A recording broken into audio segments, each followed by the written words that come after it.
Emma, this isn't a good look. The words slid out of Carter Systems' VP of Strategy like oil down a marble countertop. Clean, slick, and impossible to grab onto. Emma Carter froze mid-step outside the glass conference room. Through the wall, she could clearly see her own PowerPoint slides on the big screen. The ones she'd stayed up 3 nights perfecting. The slides she'd coded, designed, and rehearsed. But standing at the front of the room wasn't her. It was Kevin, the firm's high-potential golden boy, delivering her pitch like it had always been his. "Wait," she said, knocking once and stepping inside. "What's going on?" Heads turned, some guilty, some indifferent. Kevin didn't miss a beat. "Hey, Emma, just warming up the team before the client jumps on." "My deck," she said evenly.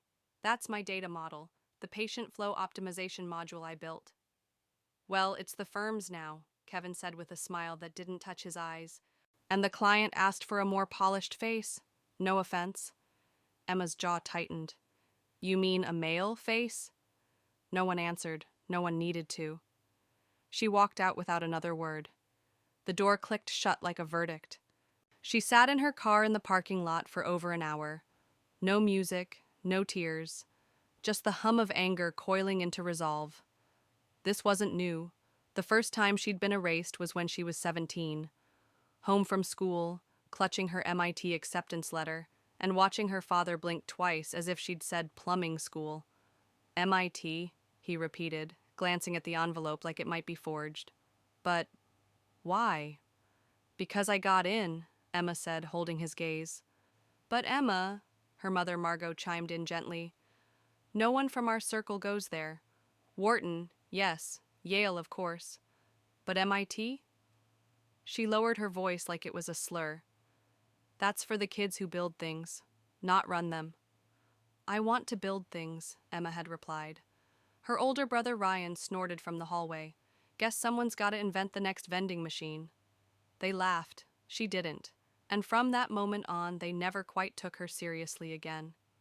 At MIT, Emma buried herself in code. She lived in libraries, slept under whiteboards, and took night shifts in the lab to avoid roommates who judged her lack of social sparkle. She made friends, real ones, but never brought them home. Because home was where success looked like cufflinks, not command lines. By senior year, she'd won 2 national hackathons and been published in a peer-reviewed journal on AI and diagnostics. None of that made the family Christmas letter. Chloe's new boyfriend Nathan did. He came from real money, according to her mother, and was heading into politics. That was what counted. Emma's early jobs were lean. A $63,000 analyst role at a Cambridge health startup. Then a jump to another company with a pay cut but equity potential. She slept on a futon in Somerville and poured ramen water into her radiator in the winter. But in the gaps between jobs, in stolen nights and weekends, MediSync AI was born. It started with a problem. Why did patients with chronic conditions wait months for specialists when availability data clearly showed underutilization?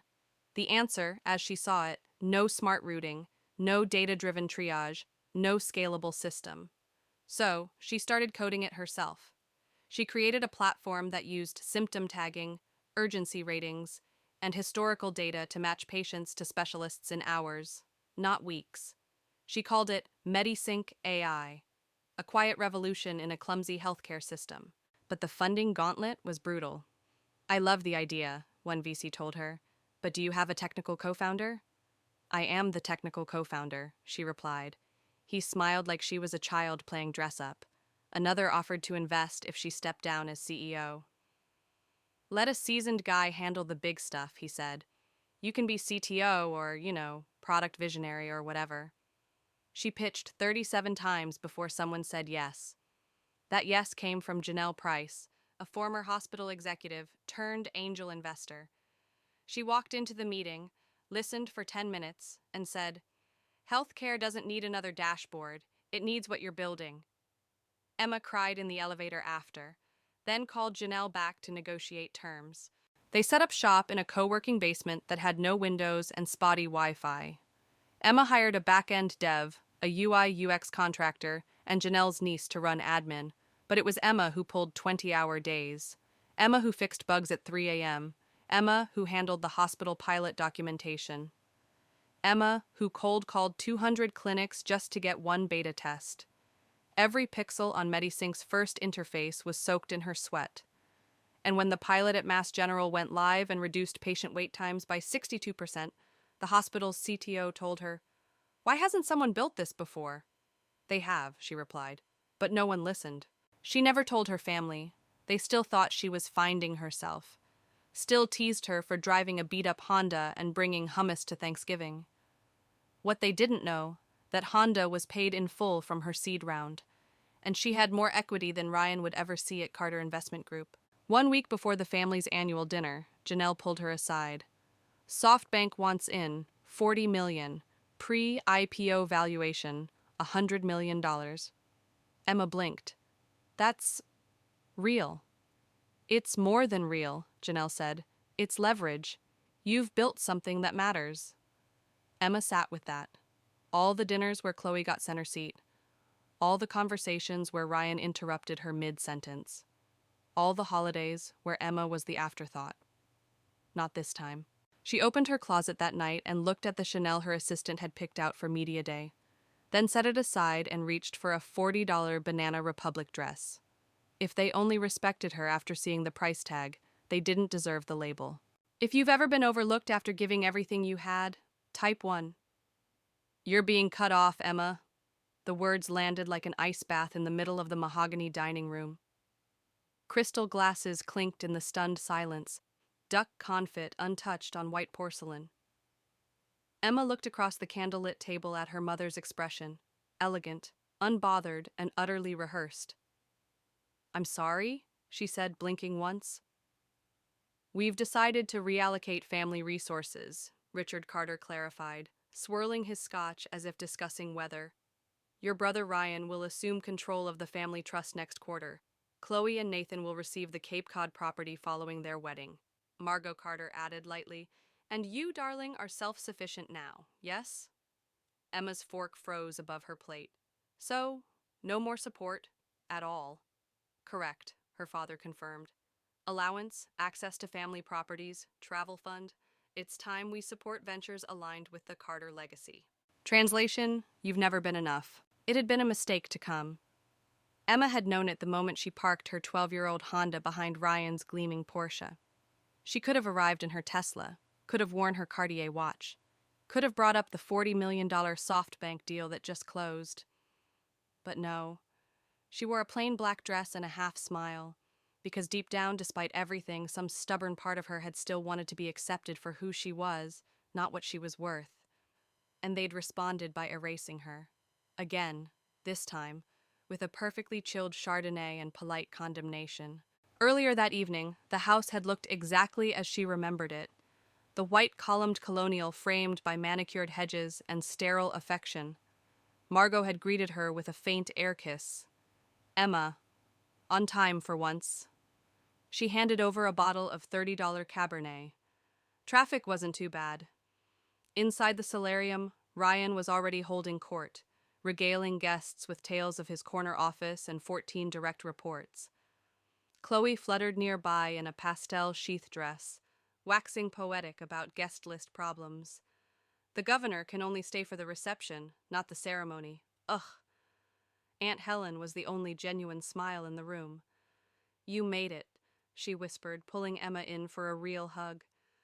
"I always make it," Emma replied. "They just never notice." During dinner, Emma played the role of the unremarkable one.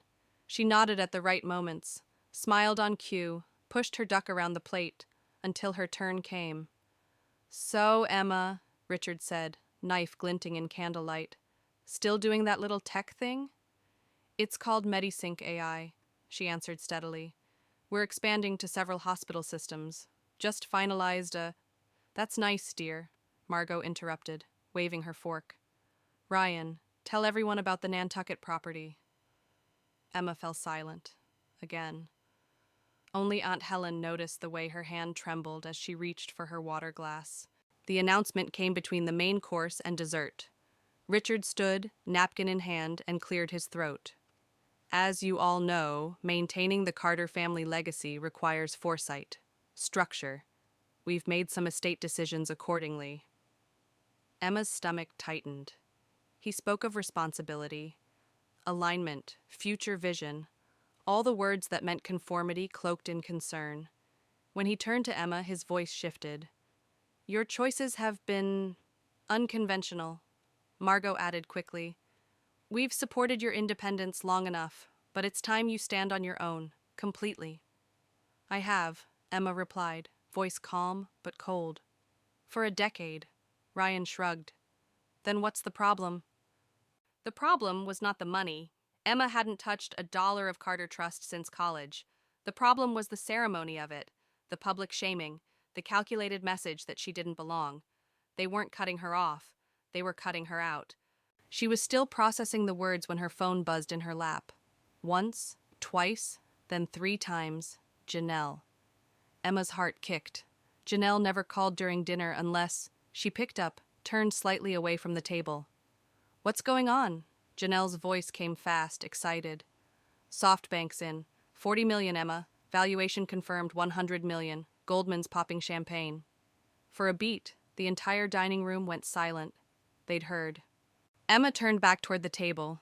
Her mother's wine glass was frozen midair. Ryan looked like he'd swallowed his tongue. Chloe's expression teetered between confusion and dawning dread. She cleared her throat. Sorry for the interruption. That was... work. Aunt Helen let out a quiet, delighted chuckle. I think congratulations are in order. Richard narrowed his eyes. Valuation? 100 million. Pre-IPO. Emma set her phone down. Goldman Sachs is leading the offering.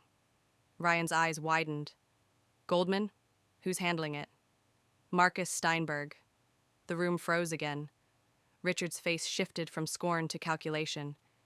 He hasn't led a healthcare IPO in years. Emma smiled sweetly. He made an exception. He believes in what I'm building. Suddenly, everything changed. Margot leaned in, touching her daughter's arm for the first time in a decade. Emma, sweetheart, why didn't you say anything? You never asked. Ryan leaned forward. We should talk about family investment opportunities, getting in before IPO could be strategic. Chloe added, Nathan would love to connect, maybe even feature Medisync in his healthcare policy tour. Emma laughed softly. An hour ago, you were telling me I was off-brand for this family. Now I'm a golden goose? Richard cleared his throat. We were operating without full information. No, Emma said. You were operating on the only information you valued. Status, title, image. I never made the cut. She stood. I appreciate your sudden interest, but Medisync has all the funding, partners, and board members it needs. No room for vanity stakeholders. Emma, be reasonable, Richard warned. Family is more important than any valuation. Emma turned to him. Then you shouldn't have tried to put a price on mine. She picked up her purse. Enjoy dessert. And left. If you've ever been written off by people who never took the time to understand you, type 2. Emma, you'll want to see this. Janelle's voice was unusually tight, even for someone used to pre-IPO stress. She turned her laptop toward Emma, showing an open email thread between their head of legal and a contact at a media firm. Subject, Media Inquiry, background piece on Medisync CEO. Attached, photo of Emma at age 19, taken from her mother's Facebook album. Caption, Emma Carter, the quiet one in the family, still trying to figure it out. Below it, a quote from Chloe. Emma's always been a dreamer. It's nice to see her finally find direction. Emma stared at the screen.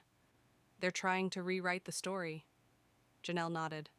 Chloe's people pitched a piece on the Carter legacy of innovation, with Nathan positioned as the future of healthcare policy, and you as the convenient proof of concept. Emma didn't speak for a moment. Then quietly, they didn't care until I was valuable. Now I'm usable. It had been 5 days since the dinner. 5 days since they cut her off, then tried to claw their way back into her orbit. The morning after, her inbox had been flooded. From her father. We should revisit our family estate strategy. Perhaps a seat on the board could reflect our shared vision. From Chloe. Would love to align Medisync with Nathan's campaign. Mutual value potential. From Ryan. Just checking in. Coffee this week? Let's talk about where Carter Capital can support your next phase. Emma read them all, responded to none. Instead, she went to work. At Medisync HQ, everything was moving fast. SoftBank's investment had triggered new interest from hospital systems in Texas and Illinois. Legal was finalizing SEC paperwork. The IPO date was set. In one of their glass-walled conference rooms, Emma addressed her leadership team. "We're not just scaling infrastructure," she said. "We're scaling trust. Every feature we launch impacts real patient lives. We don't forget that, no matter how many headlines we get." Her team nodded.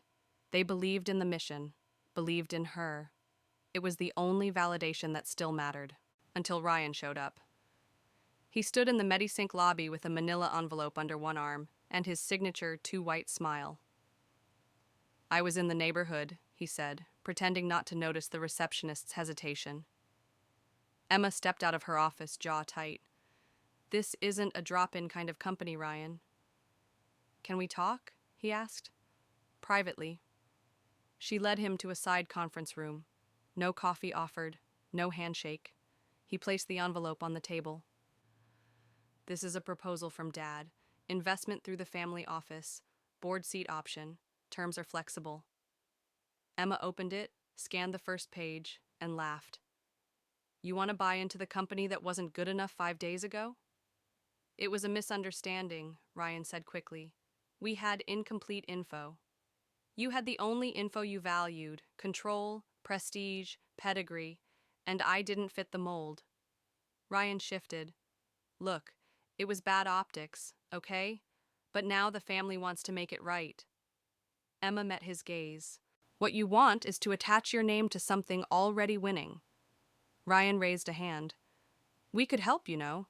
Leverage political ties, connect you with institutional buyers. You'd have real firepower before IPO." "We already have firepower," Emma said. "You didn't believe in me when I was building in a basement. Now that I have valuation, you want to help? Where were you when I couldn't make rent and coded through nosebleeds?" "You never asked for help," he replied. "No," she said coldly. "I stopped asking when I realized help came with a leash." That night, Chloe posted a LinkedIn update. "Excited to see my sister's startup making waves. Our family has always championed healthcare innovation." Emma almost threw her phone across the room. Janelle just raised an eyebrow. "We go quiet or we go nuclear?" Emma took a breath.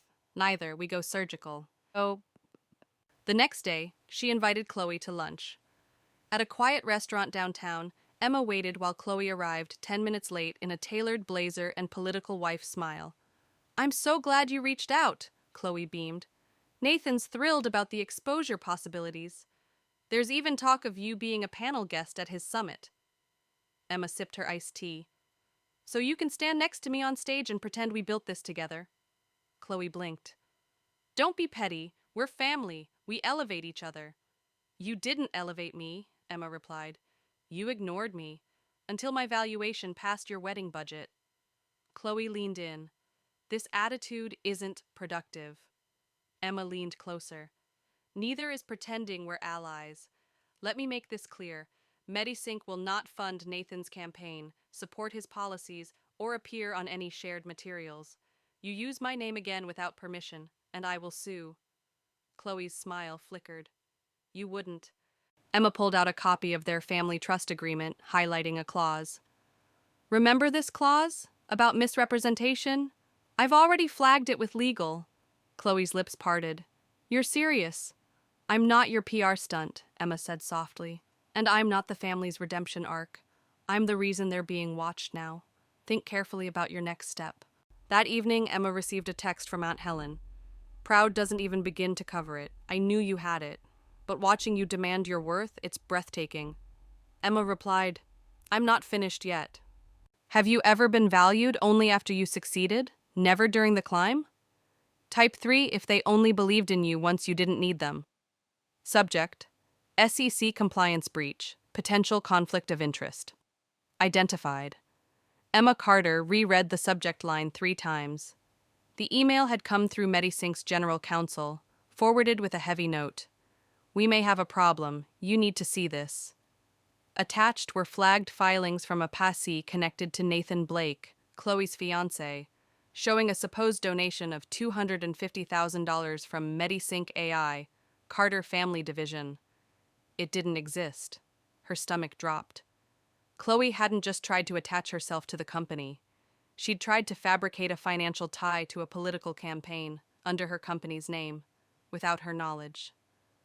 Emma picked up the phone. "Janelle," she said, voice calm but sharp. "We've got our legal trigger." It had been 2 months since the family dinner imploded, and 5 days since Emma warned Chloe to stay away from Medisync. Clearly, that warning hadn't landed. She'd tried to draw boundaries. Now she would draw blood, legally. Janelle arranged an emergency meeting with their legal and PR teams.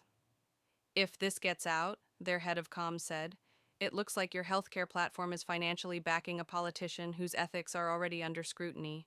We need to go public with a statement. Yesterday." Emma shook her head. "No, we go deeper."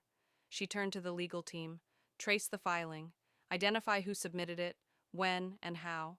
I want names, IP addresses, devices. If my sister or anyone in her circle forged my signature or misused our brand, we pursue this to the end." While her lawyers got to work, Emma focused on her next public step, announcing the Carter Women in Tech Fund, a $20 million initiative from her own post-IPO capital. Not a legacy gift, a legacy correction. The foundation's mission: sponsor girls from underserved communities to access coding education, mentorship, and innovation grants. "It's called Carter," she told the press at launch, "because I'm reclaiming what that name means." Back at the Medisync office, the fallout with her family continued. Her mother texted 3 times in one day. "Darling, this must be a misunderstanding. Let's not ruin everything over politics." Her father left a voicemail. "Emma, this can be handled quietly. Let me make some calls." Ryan emailed, "We all want what's best for the Carter name. You don't want this mess in the media, neither do we." But the truth was, Emma no longer cared about the Carter name, only the values she chose to attach to it. She responded to none of them. Weeks passed. The legal report came in, confirmed. The donation had been forged. The entity was fake. The paperwork was submitted from a device registered to Chloe's campaign office. Emma stared at the report, then quietly said, "Proceed." Her team filed a cease and desist, copied to Chloe, Nathan, the campaign's treasurer, and 2 reporters already sniffing around ethics violations. She didn't need revenge. She needed recorded accountability. That same night, Aunt Helen visited Emma's new townhouse in Back Bay, a minimalist space filled with natural light, local art, and shelves of tech journals. They drank tea while Helen flipped through photos from the foundation's first mentorship weekend. "These girls," Helen said, eyes misty, "they remind me of you, that look of defiance and hope at once." "I want to be the voice I never had," Emma said softly. "I want them to know that success isn't about where you're invited, but what you're building, especially when no one's watching." Helen raised her cup. "To legacies redefined." 2 days later, the front page of the Boston Globe ran a story. Medisync CEO Emma Carter declines family investment, launches $20 tech fund for underserved girls. Emma's quote was clear: "My family name didn't build this company, my values did." Still, the biggest confrontation was yet to come. She had agreed, grudgingly, to attend Chloe and Nathan's wedding reception. Not out of support, but for Aunt Helen, who gently insisted, "Presence doesn't mean approval. Sometimes power is in being seen without bending." Emma arrived solo. Simple navy dress, Cartier watch visible, Medisync pin on her lapel. She made it exactly 15 minutes before Chloe pulled her aside into a side room. "You didn't have to go nuclear," Chloe hissed. "We could have fixed this privately." Emma raised an eyebrow. "You falsified a donation." "I didn't sign it. Your office did. Your campaign treasurer did. Your fiancé did. The IP was traced to your device." Chloe paled. "Emma, this could ruin us." "Good," Emma said evenly. "Let it." "Please," Chloe whispered. "You've already won. Just stop." Emma stepped closer. "I will stop.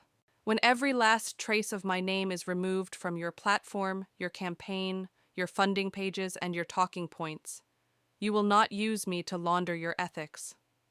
Chloe's eyes filled with tears, but not of regret, only fear.